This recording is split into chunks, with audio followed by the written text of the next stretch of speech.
ചോദിച്ചു അത് മനസ്സിലാവണമല്ലോ, ചോദിച്ചാൾക്ക് മനസ്സിലാവണം. ചോദിച്ച ആളെ എന്താണെന്ന് എനിക്ക് മനസ്സിലായി. അതെന്താ പറഞ്ഞാൽ ഇതെല്ലാം പറഞ്ഞ പോലെ നിൽക്കുന്നതല്ല ഈ സെറ്റ്. ഏറ്റവും അവസാനം വേറൊരു നിലപാട് സ്വീകരിച്ചു കഴിഞ്ഞാൽ അന്ന് ഗോവിന്ദ മാഷ് പറഞ്ഞല്ലോ അത് ഗുണം ചെയ്യുന്നു, അപ്പോൾ ഇപ്പോൾ ഗുണം ചെയ്യില്ലല്ലോ, കാരണം പോയല്ലോ.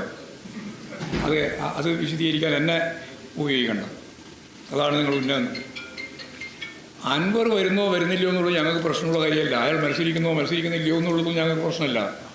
നിലമ്പൂർ നിയോജകമണ്ഡലത്തിന് അടിസ്ഥാനപരമായിട്ട് തൊഴിലാളികൾക്ക് വീക്ഷണവും രീതിയും ഒക്കെയുള്ള ഒരു പാവപ്പെട്ട മനുഷ്യരുടെ ഏറ്റവും പ്രധാനപ്പെട്ട കേന്ദ്രമാണ് ഈ നിലമ്പൂർ. തൊഴിലാളികൾക്ക് വേണ്ടിയിട്ട് പോരാട്ടം നടത്തി അതിൻ്റെ ഫലമായിട്ട് മരിക്കേണ്ടി വന്ന രക്തസാക്ഷിയാവേണ്ടി വന്ന കുഞ്ഞാലിയുടെ നാടാണ് ഈ നിലമ്പൂർ. ആ നിലമ്പൂരിലെ അധ്വാനിക്കുന്നൊരു വർഗ്ഗമുണ്ട്, വലിയൊരു വിഭാഗം ജനങ്ങളുണ്ട്. മറ്റ് മണ്ഡലം പോലെയല്ല നിലമ്പൂർ. മലപ്പുറത്തെ തന്നെ മറ്റു മണ്ഡലങ്ങൾ പോലെയല്ല നിലമ്പൂർ മണ്ഡലം. നല്ല രാഷ്ട്രീയ പോരാട്ടം നടത്തി പരിചയമുള്ള ഒരു മണ്ഡലം തന്നെയാണ്. അവിടെ പലതരത്തിലുള്ള പ്രശ്നങ്ങളും ഉപജാപക സംഘങ്ങളും സംവിധാനങ്ങളും എല്ലാം ഉപയോഗിച്ച് അവിടെ നടന്ന ഒരുപാട് കാര്യങ്ങളെ സംബന്ധിച്ചുള്ള വലിയ അഭിപ്രായ വ്യത്യാസവും സംഘർഷവും സംഘടനവും ഒക്കെ UDF-ൻ്റെ ഭാഗമായിട്ട് നിലകൊള്ളുന്നുണ്ട്. അതിൻ്റെ അകത്ത് ഒരു സംഘർഷം കൂടി ഈ അൻവറും കൂടി വന്നപ്പോൾ ആയിരുന്നു മാത്രമേ ഉള്ളൂ. അത്രേ കാണിയുള്ളൂ. ഞങ്ങൾ UDF ആയിട്ടാണ് മത്സരം. അതിനെന്താ വേറെ തർക്കമുള്ളത്?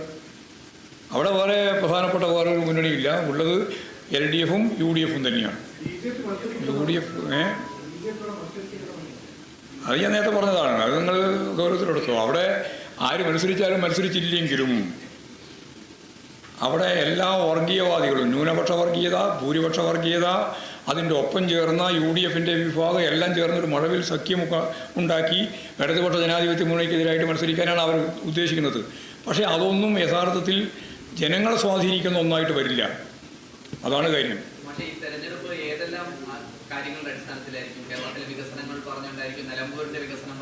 അതെ, രാഷ്ട്രീയം തന്നെയാണ് പൂർണ്ണമായിട്ടും പറയാൻ ഉദ്ദേശിക്കുന്നത്. അല്ലാണ്ട് വേറെ എന്ത് പറയാനില്ല.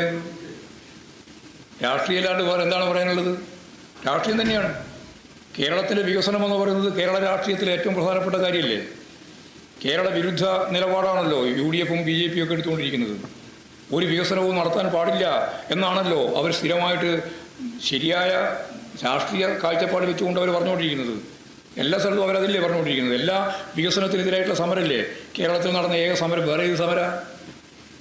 അവർ നടത്തിയ എല്ലാ സമരത്തിലും പരിശോധിച്ച് നോക്കി എല്ലാം തന്നെ കേരളത്തിൽ നടക്കുന്ന വികസന പ്രവർത്തനത്തിന് ഒരു തരത്തിലും അനുവദിക്കില്ല എന്ന നിലപാട് വെച്ചുകൊണ്ടല്ലേ സമരം നടത്തിയിട്ടുള്ളത്. വേറൊരു സമരം അവർ നടത്തിയിട്ടില്ലല്ലോ. ജനകീയ പ്രസ്ഥാനത്തിൻ്റെ ഭാഗമായിട്ട് എന്തെങ്കിലും സമരം UDF നടത്തിയോ? BJP നടത്തിയോ? ഇവിടെ ജനങ്ങളുടെ ജീവിതവുമായി ബന്ധപ്പെട്ട എല്ലാ പ്രശ്നങ്ങൾക്കും അടിസ്ഥാനപരമായിട്ടുള്ള പരിഹാരം കാണാൻ വേണ്ടിയിട്ട് പോരാട്ടങ്ങൾ ഗവൺമെൻറ്റിൻ്റെ ഭാഗമായിട്ട് നിൽക്കുമ്പോഴും ഇടതുപക്ഷ ജനാധിപത്യ മുന്നണിയല്ലേ നടത്തിയത്. അതല്ലേ കേരളത്തിൻ്റെ വർഗീയവൽക്കരണവുമായി ബന്ധപ്പെട്ട പ്രശ്നത്തിൽ ഞങ്ങൾ അതിശക്തിയായ രീതിയിൽ പ്രതികരിച്ചത്, ഗവർണർമാരുടെ നിലപാട് ഉൾപ്പെടെ വെച്ചുകൊണ്ട്. കേരളത്തിന് കിട്ടേണ്ടുന്ന ആനുകൂല്യങ്ങൾ അല്ലെങ്കിൽ കിട്ടേണ്ടുന്ന നമ്മുടെ അവകാശപ്പെട്ട വിഹിതം അത് തരാതിരിക്കുമ്പോൾ അതിനെതിരായിട്ട് ശക്തിയായ പ്രക്ഷോഭവും പ്രസ്ഥാനം ഉണ്ടായി രൂപപ്പെടുത്തിയത് ഞങ്ങളല്ലേ? ഏതെങ്കിലും UDF-കാരൻ വേണ്ടിയിട്ടുണ്ടോ? കേന്ദ്ര ഗവൺമെൻറ് കേരളത്തിന് അവഗണിക്കുകയാണ്, സാമ്പത്തിക ഉപരോധം തീർക്കുകയാണെന്ന് പറഞ്ഞിട്ട് വല്ലതുണ്ടോ? വികസന പ്രവർത്തനത്തിൻ്റെ ഭാഗമായി കിഫ്ബിക്കെതിരായിട്ട് അല്ലേ നിങ്ങളുടെ സമരം, UDF-ൻ്റെ സമരം, BJP-യുടെ സമരം? ആ കിഫ്ബിയല്ലേ 90,000 കോടി ചിലവാക്കിയിട്ട് കേരളത്തിൻ്റെ പശ്ചാത്തല സൗകര്യമാകെ ലോകത്തിന് മുമ്പിൽ വളരെ ഫലപ്രദമായ രീതിയിൽ അവതരിപ്പിക്കാൻ കഴിയുന്ന ഒരു പശ്ചാത്തല സൗകര്യ വികസനത്തിൻ്റെ ഒരു കേന്ദ്രമായിട്ട് കേരളത്തെ മാറ്റിയത്.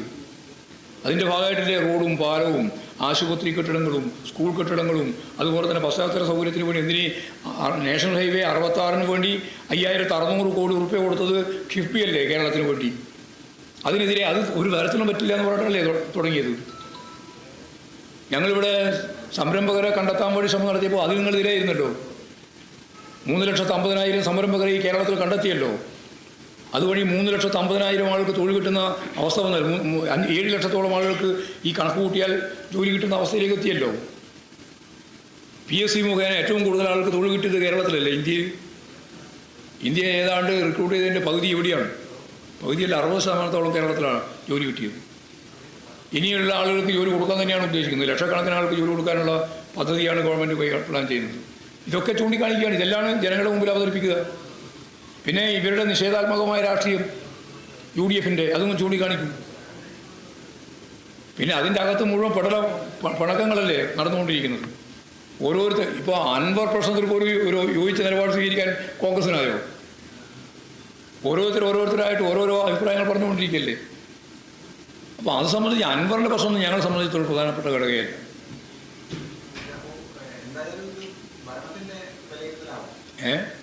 ഞാൻ ഒരുപാട് പ്രാവശ്യം നിങ്ങളോട് പറയുന്നു, ഏതാ ഭരണത്തിൻ്റെ വിലയിരുത്തൽ അല്ലാതാകുന്നത്? ഭരണത്തിൻ്റെ വിലയിരുത്തൽ അല്ലാതാകുന്നത് എന്തെങ്കിലും ഉണ്ടോ?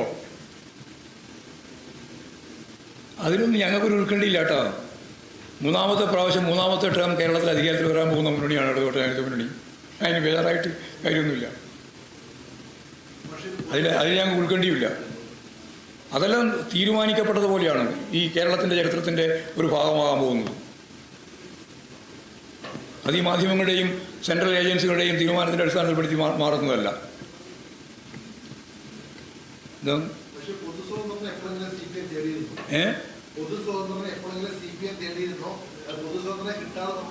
അല്ല, പൊതുസ്വതന്ത്രം ഞങ്ങളെന്തിനാ തേടുന്നത്? ഞങ്ങൾക്ക് സ്ഥാനാർത്ഥിയില്ലാണ്ടിരിക്കണ്ടേ?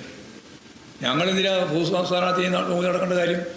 പൊതു സ്ഥാനാർത്ഥി വരുന്ന ഭൗതിക സാഹചര്യം രൂപപ്പെട്ടു വന്നാൽ അതിനെപ്പറ്റി ആലോചിക്കുന്നത് മാത്രമേ ഞങ്ങൾ ചെയ്തിട്ടുള്ളൂ. അല്ലാതെ ഞങ്ങളിപ്പോൾ മറ്റു സ്ഥാനാർത്ഥിയെ അന്വേഷിച്ച് നടക്കേണ്ട പരിപാടി ഞങ്ങൾക്കില്ല. ഒരാളെയും സമീപിച്ചിട്ടില്ല. ഒരാളെയും ഞങ്ങൾ സമീപിച്ചിട്ടില്ല. ഞങ്ങൾ കൃത്യമായിട്ട് പാർട്ടി സംവിധാനത്തിൻ്റെ ഭാഗമായിട്ട് അവിടെ എല്ലാ സംവിധാനങ്ങളും ഒരുക്കിയിട്ടുണ്ട്. ആ ഒരുക്കിയതിൻ്റെ തുടർച്ചയായിട്ട് പാർട്ടി സെക്രട്ടേറിയറ്റിൽ നിന്നാണ് യോഗം ചേർന്നത്. ഇന്ന് സ്ഥാനാർത്ഥിയെ തീരുമാനിച്ചു. അത്രയേ ഉള്ളൂ.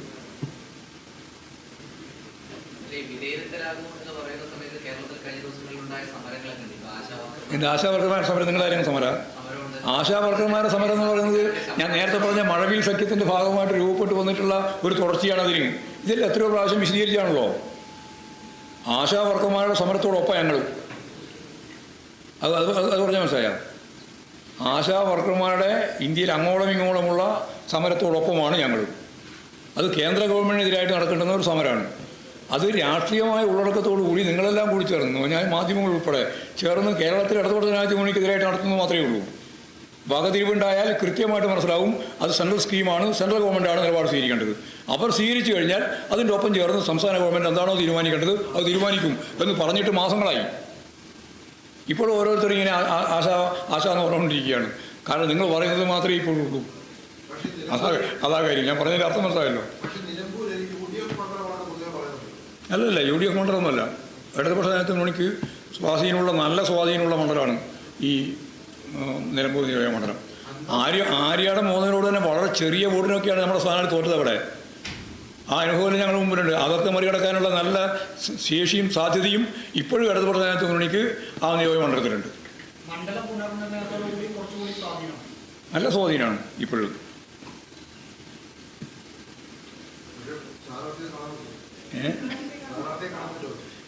സ്ഥാനാർത്ഥി ഇവിടെയുണ്ട്. അല്ല, എവിടെയുള്ളത് നോക്കട്ടെ. നിങ്ങൾ കണ്ടോ? അതെ, നമുക്ക് കാണുന്നതിൻ്റെ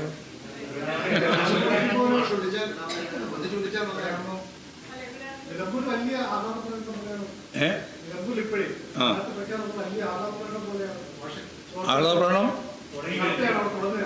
ഒരു സംശയവും വേണ്ട. അവിടെ മത്സരിക്കുന്ന ഏറ്റവും ശ്രദ്ധേയനായ സ്ഥാനാർത്ഥിയായിരിക്കും സഖാവ് സ്വരാജ്. അത് കക്ഷി രാഷ്ട്രീയത്തിന് അതീതമായ രീതിയിലൊരു സ്വീകാര്യത സ്വരാജിന് നിലമ്പൂർ നിയോജക മണ്ഡലത്തിൽ കിട്ടും. അതുകൊണ്ടൊരു വലിയ രീതിയിലുള്ളൊരു ആവേശത്തോടു കൂടിയാണ് സ്ഥാനാർത്ഥി പ്രഖ്യാപനത്തെ തുടർന്ന് അവിടെ ഉണ്ടാവാനിടയുള്ള അവരുടെ ഈ ആഹ്ലാദ പ്രകടനം, ആവേശകരമായ പ്രകടനം. അത് ഇന്നിപ്പോൾ തന്നെ തുടങ്ങും. ഇപ്പോൾ ഈ പ്രഖ്യാപനത്തോടുകൂടി തന്നെ ആ കാര്യം അവിടെ തുടങ്ങും. സ്ഥാനാർത്ഥി അവിടെ ഇല്ലെങ്കിലും എവിടെ അല്ല, എങ്ങനെ പോവാം? അങ്ങനെ ഒരു ചോദ്യത്തിന് പ്രസക്തിയില്ലല്ലോ. നമ്മളെപ്പോൾ അവിടെ ഇല്ലാതിരിക്കുന്നത് എല്ലാ സ്ഥലത്തും അവിടെ ഉണ്ടാവും. അവിടെ പുറത്ത്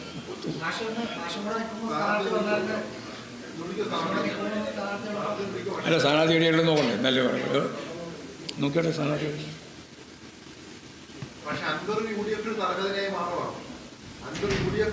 ഇപ്പോഴും തലവേദനയല്ലേ? ഇനിയും തലവേദനയാവും.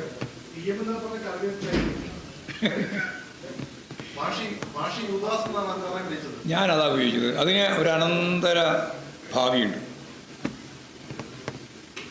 അത് ആ കഥാപാത്രത്തെ പറ്റി അറിയുന്നവർക്ക് മാത്രമേ മനസ്സിലാവൂ.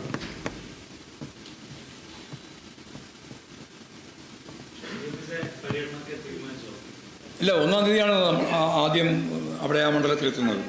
1-ാം തീയതി കൺവെൻഷൻ, അതൊരു ചരിത്രപ്രസിദ്ധമായ കൺവെൻഷനായിരിക്കും. വലിയ ജനകീയ മുന്നേറ്റമായിരിക്കും 1-ാം തീയതി. ഞങ്ങളെല്ലാം 1-ാം തീയതി അവിടെ ഉണ്ടാവുകയും ചെയ്യും. LDF-ൻ്റെ എല്ലാ പ്രധാനപ്പെട്ട സഹാക്കളും നേതാക്കളും ഒക്കെ ഉണ്ടാവും.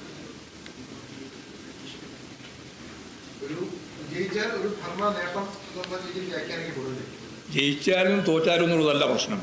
ഇടതുപക്ഷ ജനാധിപത്യ മുന്നണിയുടെ തുടർ മുന്നോട്ടേക്കുള്ള യാത്രയിൽ തദ്ദേശ സ്വയംഭരണ സ്ഥാപനങ്ങളിലേക്ക് നടക്കുന്ന ഇലക്ഷനും അതിനുശേഷം നടക്കുന്ന അസംബ്ലി ഇലക്ഷൻ്റെ ഘട്ടത്തിലും ഇടതുപക്ഷ ജനാധിപത്യ മുന്നണിയുടെ ഒരു വലിയ കാൽവെപ്പായിരിക്കും ഈ പറയുന്ന ഉപതെരഞ്ഞെടുപ്പ് വിജയം. അത് ഞങ്ങൾ കാണുന്നുണ്ട്. ഇല്ല, സ്വന്തം പരീക്ഷ ഒന്നും അവസാനിപ്പിക്കുന്നില്ല. അതാണ്, ഏതെങ്കിലും ഒന്ന് കാണുമ്പോൾ ഉടനെ അത് അവസാനിപ്പിച്ചോ, ഒന്ന് കാണുമ്പോൾ ഇത് തുടങ്ങിയോ എന്ന് ചോദിക്കേണ്ട ഒരു കാര്യമില്ല. ഞങ്ങൾ സ്വതന്ത്രന്മാരൊന്നും അവസാനിപ്പിക്കാൻ ഉദ്ദേശിക്കുന്നില്ല. 1957 തിരഞ്ഞെടുപ്പ് മുതൽ ഞങ്ങൾ സ്വതന്ത്രന്മാരെ ഉപയോഗിച്ചിട്ടുണ്ട്. അന്ന് കമ്മ്യൂണിസ്റ്റ് പാർട്ടിക്ക് ഒറ്റയ്ക്ക് ഭൂരിപക്ഷം ഉണ്ടായിരുന്നില്ല. ഒറ്റയ്ക്ക് ഭൂരിപക്ഷം ഇല്ലാതിരുന്ന കേരളത്തിലെ ലോക ചരിത്രത്തിലെ ആദ്യത്തെ കമ്മ്യൂണിസ്റ്റ് പാർട്ടിയുടെ തിരഞ്ഞെടുക്കപ്പെട്ട പാർലമെൻ്ററി സംവിധാനത്തിൻ്റെ ഭാഗമായിട്ട് വന്ന ആദ്യത്തെ സംസ്ഥാന ഗവൺമെൻറ് ഈ ലോകത്ത് കേരളത്തിലാണ് ഉണ്ടായത്. ആ കേരളത്തിലെ ഞങ്ങളുടെ ഭൂരിപക്ഷം അന്ന് സ്വതന്ത്രന്മാരുൾപ്പെടെ ചേർന്നിട്ടാണ്. സ്വതന്ത്രന്മാരുൾപ്പെടെ ചേർത്തുകൊണ്ടാണ് സ്ഥാനാർത്ഥി അതുപോലെ തന്നെ എല്ലാ അർത്ഥത്തിലും കൃത്യമായിട്ട് അവിടെ ഭരണം തന്നെ നേതൃത്വം മുന്നോട്ട് കൊണ്ടുപോയ സ്വതന്ത്രന്മാരാണ്. മന്ത്രിമാരും അവർ തന്നെയായിരുന്നു വളരെ പ്രധാനപ്പെട്ട രീതിയിൽ. വാ ഒരു കസേരയ്ക്ക്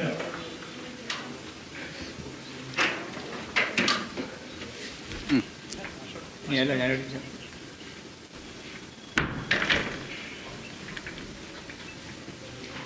അപ്പോൾ നമുക്ക് ഈ പത്രസമ്മേളനത്തിൻ്റെ ആദ്യവട്ടം അവസാനിപ്പിക്കാം. രണ്ടാമത് സ്ഥാനാർത്ഥി കൂടി ഒത്തിരി പരിസ്ഥിതിയിൽ സ്വരാജിനോട് നിങ്ങൾക്ക് എന്തെങ്കിലും ചോദിക്കാനുള്ള പോലെ, അല്ലെങ്കിൽ സ്വരാജ് പറയും.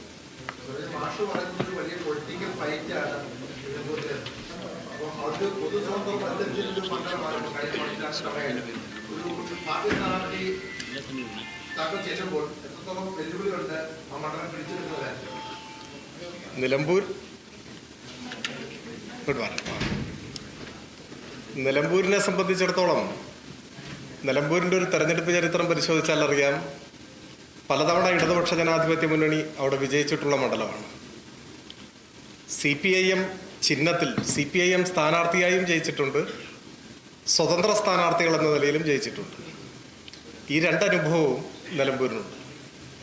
ഇപ്പോഴത്തെ സാഹചര്യത്തിൽ സംസ്ഥാനത്താകെ കക്ഷി രാഷ്ട്രീയത്തിന് അതീതമായി ഒരഭിപ്രായം ശക്തിപ്പെട്ടു വരുന്നുണ്ട്. ആ അഭിപ്രായം ഉയർത്തുന്നവർ ഇടതുപക്ഷക്കാർ മാത്രമല്ല. ചില കാരണങ്ങളാൽ ഇടതുപക്ഷത്തെ ചില സന്ദർഭങ്ങളിൽ വിമർശിക്കുകയും